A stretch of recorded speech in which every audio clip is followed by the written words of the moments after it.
nomor 18 tahun 2003 tentang advokat. Oh, Ya kan? Selain dia memiliki dedikasi yang baik, otomatis memiliki cita-cita yang baik untuk menegakkan keadilan, memberikan rasa aman nyaman terhadap kliennya, bukan memberikan rasa gaduh, bukan memberikan hal-hal yang dapat menjerumus kliennya, termasuk memberikan keterangan palsu. Nah, jadi ada sanksi. Kita tidak tertutup kemungkinan bisa saja oknum pengacara, oknum advokat itu mencari saksi untuk demi kepentingan kliennya, untuk dihadirkan di pengadilan dengan memberikan informasi, keterangan, pernyataan, statement baik tertulis ataupun lisan yang secara kebenarannya masih tidak bisa dipertanggungjawabkan itu benar atau tidak, melainkan hal-hal yang bohong, memberikan keterangan-keterangan, pernyataan-pernyataan yang tidak benar dari sebenarnya. Makanya di dalam memberikan keterangan di atas sumpah di pengadilan yang dihadirkan di persidangan, baik perkara perdata ataupun pidana, itu adalah yang sebenar-benarnya, tidak lebih dari yang sebenarnya. Gitu. Berarti harus berbicara jujur, berbicara sebenar-benarnya, tidak lebih dari yang sebenarnya, kan begitu?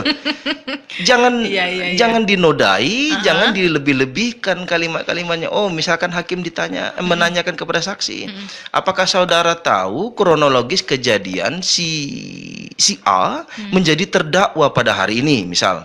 Alah Pak, saya tahu itu semua itu, saya yang melihat. Itu mulai melebih-lebihkan. Oh, gitu. Jawab saja dengan apa yang ditanya. Saya tahu yang mulia, saya tahu Pak Majelis, saya tahu Pak Hakim, saya tahu Bu Hakim. Bahwasanya kronologisnya adalah begini. Jangan dilebih-lebihkan. Berarti si keterangan palsu dari seorang saksi ini kebanyakan karena ada andil dari pengacaranya juga, Bang? Bisa saja, makanya saya bilang ini bisa saja ada peran advokat. Atau justru advokat sama sekali tidak mengetahui saksi yang dihadirkan. Misal saya adalah kuasa hukumnya si terdakwa. Otomatis saya harus mencari saksi yang dapat meringankan apa yang dituduhkan, yang dapat meringankan apa yang telah diancam dalam surat dakwaan jaksa penuntut umum. Kan begitu? Otomatis saya cari saksi-saksi yang dapat menguntungkan klien saya. Sehingga untuk dapat meringankan atau justru mengabu-abukan duduk perkaranya, atau justru menyatakan si terdakwa klien saya itu adalah tidak orang yang bersalah atas tuduhan perbuatan pidana, saya carilah saksi-saksi palsu, saksi-saksi yang dapat di-setel, diatur statement, diatur keterangan saksinya, itu adalah nanti jawaban-jawaban yang palsu. Keterangan-keterangan palsu. Dan di dalam kitab undang-undang hukum pidana ada sanksinya itu. Itu bisa dilihat nanti di dalam pasal 242 KUHP, kitab undang-undang hukum pidana. Sanksi terhadap pemberian keterangan palsu, yang di atas sumpah. Jadi apabila seseorang itu memberikan keterangan palsu di atas sumpah, berarti di pengadilan, ya seperti itu misalkan dimasukkan, diancam pidana 7 tahun penjara. Dan apabila perkaranya adalah perkara pidana, keterangan dan informasi palsu baik lisan ataupun tertulis, itu bisa lebih berat daripada perkara perdata. Bisa 9 tahun. Yang apalagi keterangan palsu itu adalah memberatkan si terdakwa.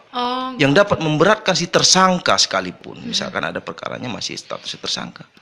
Itu sanksinya lebih berat.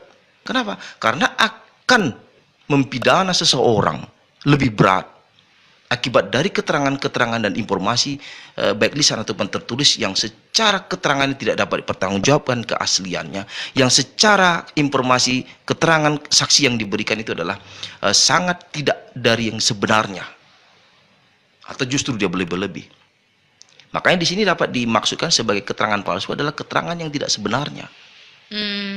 Informasi yang tidak sebenarnya di atas sumpah. Kalau yang dimasukkan dalam kitab undang-undang hukum pidana. Dan sanksi bagi mereka yang memberikan keterangan palsu di atas sumpah sangat jelas.